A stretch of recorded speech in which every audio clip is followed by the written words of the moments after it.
क्या हुआ? जब अयोध्या में प्रकट हुआ साक्षात पुष्पक विमान, राम मंदिर में काम कर रहे मजदूरों ने जब यह नजारा देखा तो सभी के पैरों तले जमीन खिसक गई। 22 जनवरी, प्राण प्रतिष्ठा से पूर्व अयोध्या में इतने बड़े चमत्कार का होना सभी को आश्चर्य में डाल रहा है। कुछ लोगों ने इसके साक्षात दर्शन किए हैं, जिन्होंने अपनी आंखों देखी जो बताएं, उसे सुनकर आपकी भी रोंगटे खड़े हो जाएंगे। आगे बढ़ने से पहले अगर आप एक सच्चे सनातनी हैं, प्रभु श्री राम को अपना आराध्य मानते हैं, तो इस वीडियो को लाइक करके कमेंट बॉक्स में जय श्री राम जरूर लिखें। दोस्तों, 22 जनवरी 2024 को रामलला अयोध्या के नए भव्य मंदिर में विराजमान होंगे। इस शुभ कार्यक्रम के लिए पूरे देश में निमंत्रण बांटा जा रहा है। शहर से लेकर गांव तक घर घर अक्षत वितरण में बच्चों से लेकर बड़े तक सहयोग कर रहे हैं। यहां तक कि महिलाएं भी घर घर जाकर अक्षत और श्री राम की अयोध्या की फोटो वितरण कर रही हैं। अयोध्या में राम मंदिर में भगवान रामलल्ला की प्राण प्रतिष्ठा कार्यक्रम की तैयारियां तेजी से की जा रही हैं। इस कार्यक्रम को बेहद भव्य बनाने के लिए कोई कसर नहीं छोड़ी जा रही है। इस बीच राम मंदिर निर्माण का कार्य भी तेजी से किया जा रहा है। मंदिर निर्माण में जो लक्ष्य लिया गया था, उसमें लगभग 80% कार्य हो चुका है। 70 खंभों पर मूर्तिकारी का काम चल रहा है। पिछले दिनों त्योहार की वजह से ये धीमा पड़ गया था, लेकिन अब वो भी तेज गति से पूरा हो जाएगा। निर्माण कार्य जल्द से जल्द पूरा करने के लिए सभी मजदूर रात दिन मेहनत कर रहे हैं। लेकिन 10 जनवरी की रात कुछ ऐसा चमत्कार हुआ जिसे देखकर सभी मजदूरों के होश उड़ गए। जब रात्रि के समय सब मजदूर अपना काम निपटाकर तंबू में सो रहे थे, उसी समय अचानक से उन्हें वहां कुछ हलचल महसूस हुई। एक मजदूर ने जब तंबू से बाहर झांक कर देखा तो उसे राम मंदिर के परिसर कुछ अजीब सी पीली चमकती हुई चीज दिखाई दी। उसने अपने साथियों को जगाना चाहा, लेकिन कोई भी उसके साथ नहीं आया।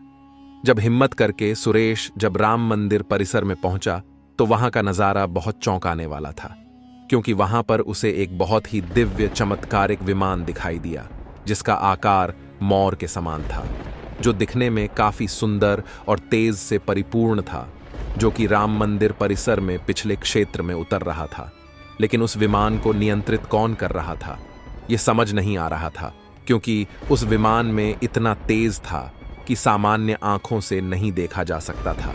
लेकिन समझ में कुछ ऐसा आ रहा था मानो स्वयं साक्षात भगवान राम पुष्पक विमान के माध्यम से अयोध्या में उतर रहे हों।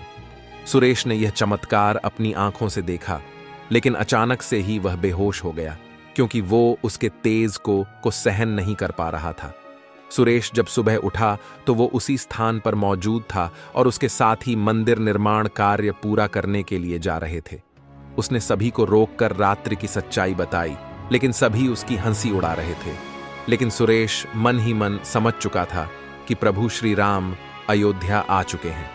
यह उसके लिए सौभाग्य था कि उसे इतना सुंदर दृश्य देखने को मिला, जहां शायद उसने साक्षात पुष्पक विमान के दर्शन किए थे, यानी कि प्राण प्रतिष्ठा से पहले अयोध्या प्रकट हुआ साक्षात पुष्पक विमान।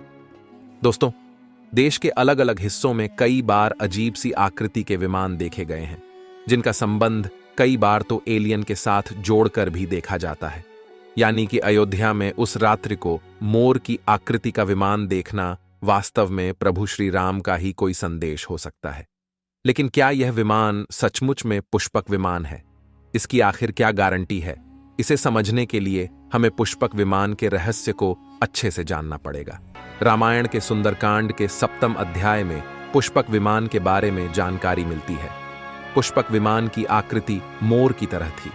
ये अग्नि और वायु ऊर्जा से उड़ान भरता था।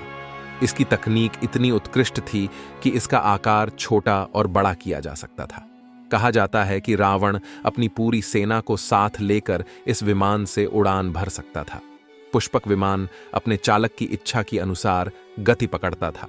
ये मन की गति से उड़ान भर सकता था। विमान में बैठने के लिए कई आसन बने थे।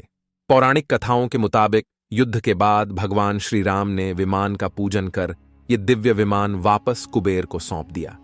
कुबेर ने पुष्पक विमान को भेंट स्वरूप प्रभु श्री राम को दे दिया, जिसके बाद इसी पुष्पक विमान से प्रभु श्री राम, माता सीता और लक्ष्मण अयोध्या पहुंचे। अयोध्या में पुष्पक विमान का प्रकट होना कलयुग का सबसे बड़ा चमत्कार है।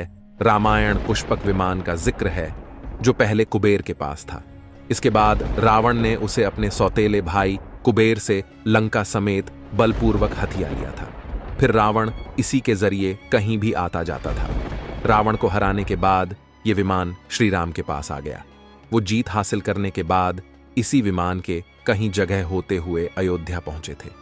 रावण ने इसी के जरिए पंचवटी आश्रम से सीता का हरण किया था और उन्हें उस पर बिठाकर लंका ले गया था। कहा जाता है कि पुष्पक विमान आज के विमान की तरह था। पुष्पक विमान के जरिए रावण हवाई मार्ग से सफर किया करता था। रावण को मौत के घाट उतारने के बाद उसी विमान के जरिए प्रभु श्री राम, माता सीता और लक्ष्मण लंका से अयोध्या लौटे थे। रामायण में जिस तरह से पुष्पक विमान का जिक्र मिलता है उससे तो यही लगता है कि ये आज के हवाई जहाज की तरह था, लेकिन तकनीक के मामले में मॉडर्न एरोप्लेन से कहीं आगे था।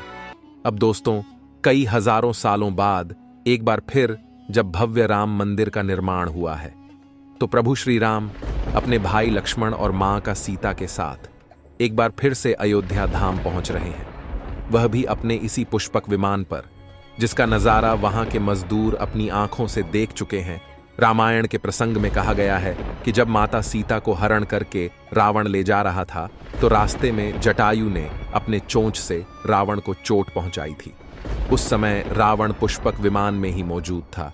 इसके बाद रावण ने तलवार से जटायु को लहूलुहान कर दिया था। जटायु घायल होकर जमीन पर गिर गए। जब सीता को खोजते हुए राम पेड़, पौधे और पक्षियों से पूछते जा रहे थे तो रास्ते में घायल जटायु से मुलाकात होती है। मरणासन्न पड़े जटायु ही राम को बताते हैं कि रावण सीता को हरण करके किस दिशा में गया है। लेकिन जब साक्षात प्रभु श्री राम पुष्पक विमान में अयोध्या आ चुके हैं तो भला उनके परम भक्त जटायु कैसे पीछे रह सकते हैं। अयोध्या में रामलला की प्राण प्रतिष्ठा से पहले जनपद की सीमा में गिद्धों का झुंड दिखाई दिया है। स्थानीय लोग इसे गिद्धराज जटायु से जोड़कर देख रहे हैं। वे इसे शुभ संकेत भी मान रहे हैं। मिल्कीपुर तहसील क्षेत्र के गांव धरोली में पिछले 10-12 दिनों से गिद्धों का झुंड वास कर रहा था।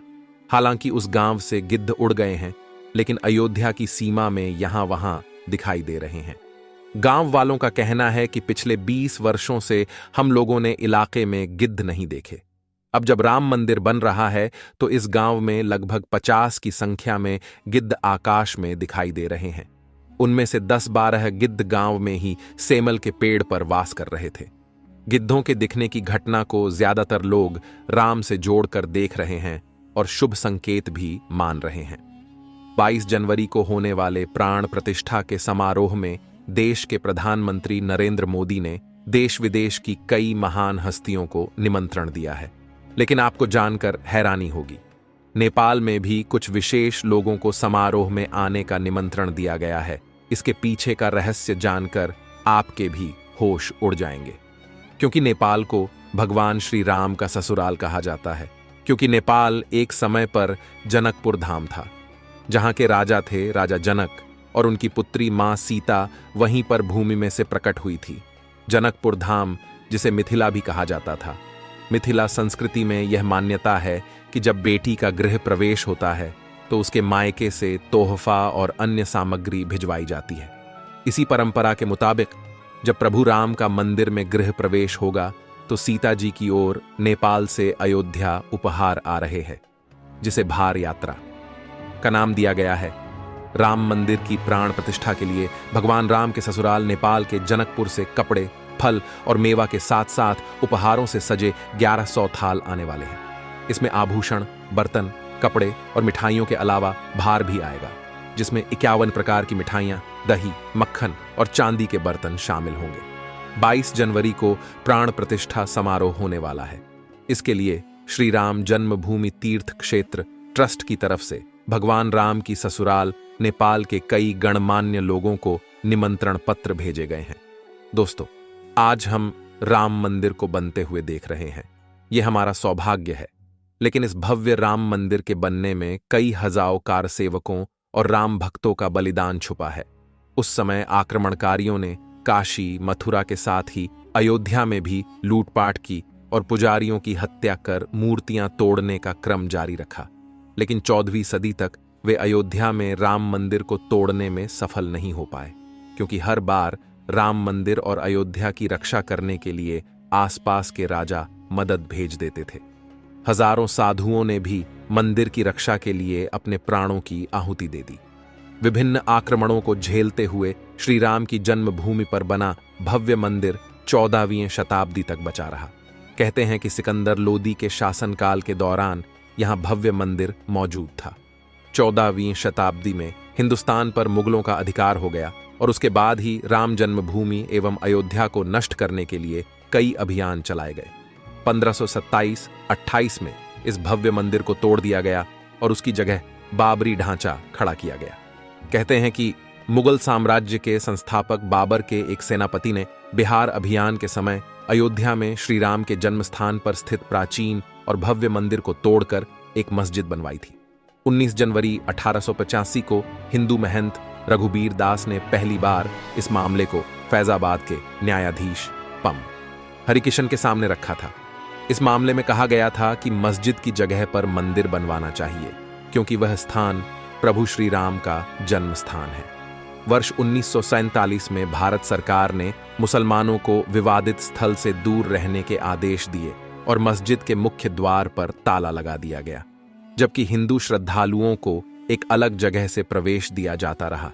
लेकिन सन 1979 में एक ऐसा चमत्कार हुआ जिसे देखकर मुसलमानों की भी आंखें खुल गईं। यह रामलल्ला का बहुत बड़ा चमत्कार था कि मस्जिद के अंदर से अचानक ही रामलल्ला की मूर्ति प्रकट हो गई।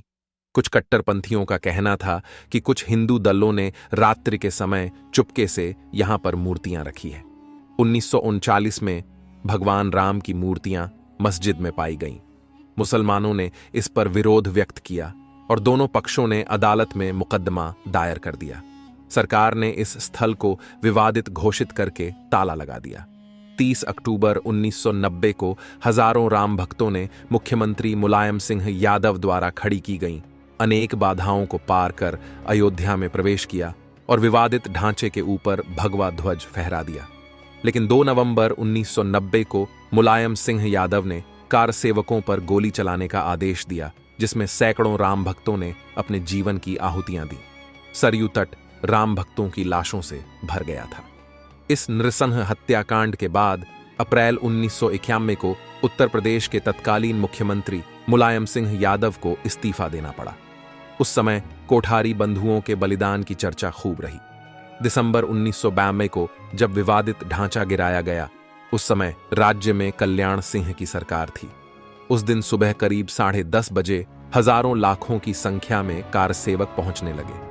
दोपहर में 12 बजे के करीब कार सेवकों का एक बड़ा जत्था मस्जिद की दीवार पर चढ़ने लगता है। लाखों की भीड़दाश को संभालना सभी के लिए मुश्किल हो गया।